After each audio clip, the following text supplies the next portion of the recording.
So magandang araw po sa video nito kabola, ibibigay po natin yung atin pong updated po na Team Power Ranking kabola. Ito po yung pinakauna dito po sa ating off-season kabola. And then of course, pag-uusapan natin yung nakakalungkot po na news sa UAAP. So hindi pa nakasubscribe, pakipindot naman po yung subscription button kabola. So ano ba yung nakakalungkot po na news kabola sa UAAP? First, for me, what is important here right now is to find out what happened kabola. Kumbaga, bakit po siya namatay? Kasi of course, pag nalaman natin yung dahilan, kabola, in a way, it can open up the what really happened, diba? Is it health related? Or was there something else more? I hope there's nothing else more in reality, diba? Kasi pag may iba pa yan, kabola, sobrang laking ano na ito. Magiging sobrang laki nitong problema, kabola, for UAP. Comments muna tayo ng mga fans. Pa-shoutout Idol from Nueva Ecija, sabi ni Rob de Guzman. Joel de Guzman naman, pa-shoutout Idol watching from Jeddah, Saudi Arabia. Ang dami natin mga de Guzman believers. Kung kayo sa PBA, huwag kayo magpa-draft. Sino ba nagpipili sa inyo? Pumasok, sabi naman ni Joel Lim kabola. Wala nagpipilit kabola Pero sa mga bagong rules ng PBA, parang ganoon na rin, namimilit sila Ronald Berbusidad, pa-shoutout sir. Leticia de la Cruz, di naman kawalan si Paras kahit di magpa-drop, wala naman kumukuha sa abroad. Sa MPBL naman, mas gusto nila magpa-drop sa PBA kasi live sa TV. Kahit konting tao may bayad, ticket, kikita pa din, sabi niya, kabola. Now, ito na, yung atin pong updated po na power ranking, kabola. Of course, di na natin sinama yung Northport sa Terra Firma, kabola. Kasi, I mean, sobrang nalatang din naman yung magalawan din Kaya number 10 natin, Blackwater Elite, kabola. Of course, Blackwater Elite, in a way, diba? Kasing dugo lang din naman ni Terra Firma sa ni Northport. Pero medyo mas maayos lang ngayon yung mga galawan nila kasi nasa kanila pa rin po si Cedric Bearfield sa kasi ito pong si David Cabola. Pero let us hope, no? That they will retain this player, Cabola. They will get another top pick in this draft. Ayan, magkakaroon sila ng Big 3, Cabola. If they can retain that Big 3 for a long time, that will help them a lot.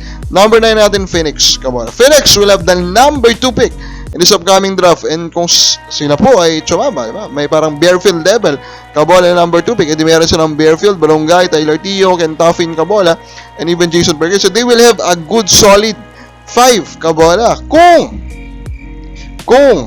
kabola, may pumasok na ganong level. Number 8 natin, Converge, kabola. Yan, very unfortunate yung nangyari po kay Mikey Williams, kabola, diba? Napakawalan nila si heading for nothing, and for me, yan magiging multo nila, kabola, diba?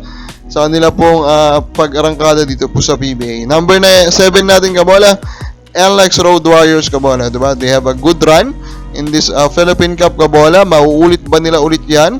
Robert Bolick will be the key to that kung gusto po nilang maulit, kabola.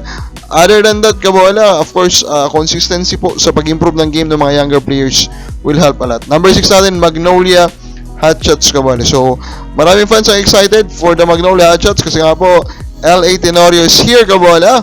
They believe LA Tenorio can save their franchise, kabola. Naniniwala ba tayong ganon? To be honest, hindi po. Yun ang nakakalungkot, kabola. Di ba?